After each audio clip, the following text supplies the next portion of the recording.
തനിക്കോ തന്റെ സർക്കാരിനോ കൊള്ളയിൽ ഒരു റോളുമില്ല എന്ന മുഖ്യമന്ത്രി ഇപ്പോൾ വാദിക്കുകയാണ്.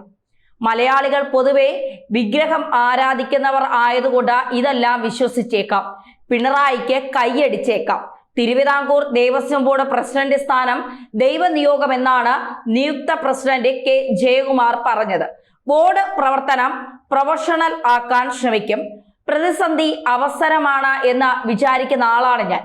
ഭക്തർക്ക് സുഗമമായ തീർത്ഥാടനം ഉറപ്പാക്കാൻ ശ്രമിക്കുമെന്നും ജയകുമാർ പറയുന്നു. മുൻ ചീഫ് സെക്രട്ടറിയും മലയാളം സർവകലാശാല മുൻ വൈസ് ചാൻസലറുമാണ് കെ ജയകുമാർ. സർക്കാർ നിയോഗിച്ചാൽ എത്രയും വേഗം ചുമതല ഏറ്റെടുക്കുമെന്നാണ് ജയകുമാർ പറയുന്നത്. ശബരിമല സീസൺ മുൻഗണന നൽകും. വിവാദങ്ങൾക്കല്ല പ്രാധാന്യം, സർക്കാരിന്റെ വിശ്വാസം കാക്കുമെന്നാണ് ജയകുമാർ പറയുന്നത്. തിരുവിതാംകൂർ ദേവസ്വം ബോർഡിന് പുതിയ ഭരണസമിതി വരുമെന്നും CPM സംസ്ഥാന സെക്രട്ടറി MV ഗോവിന്ദൻ കഴിഞ്ഞ ദിവസം ഒരു വാർത്താ സമ്മേളനത്തിൽ സൂചിപ്പിച്ചിരിക്കുകയും ചെയ്തിരുന്നു. അതിന് പിന്നാലെയാണ് ജയകുമാറിന്റെ രംഗപ്രവേശനം. പ്രസിഡന്റിനെ തീരുമാനിച്ചിട്ടുണ്ടെന്നും യഥാസമയം സർക്കാർ പ്രഖ്യാപിക്കുമെന്നുമായിരുന്നു ഗോവിന്ദൻ മാഷ് പറഞ്ഞത്. നേരത്തെ ഹരിപ്പാട് മുൻ MLA TK Devakumar Devaswom board president ആകുമെന്നായിരുന്നു സൂചന.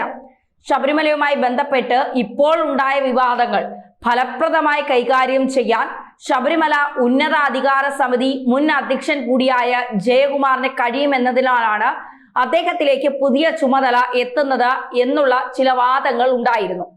പാർട്ടിയുടെ പൂർണ്ണ നിയന്ത്രണത്തിലുള്ള ആള് മതി എന്നായിരുന്നു CPM-ൽ നേരത്തെ ഉയർന്നിരുന്ന ചർച്ചകൾ.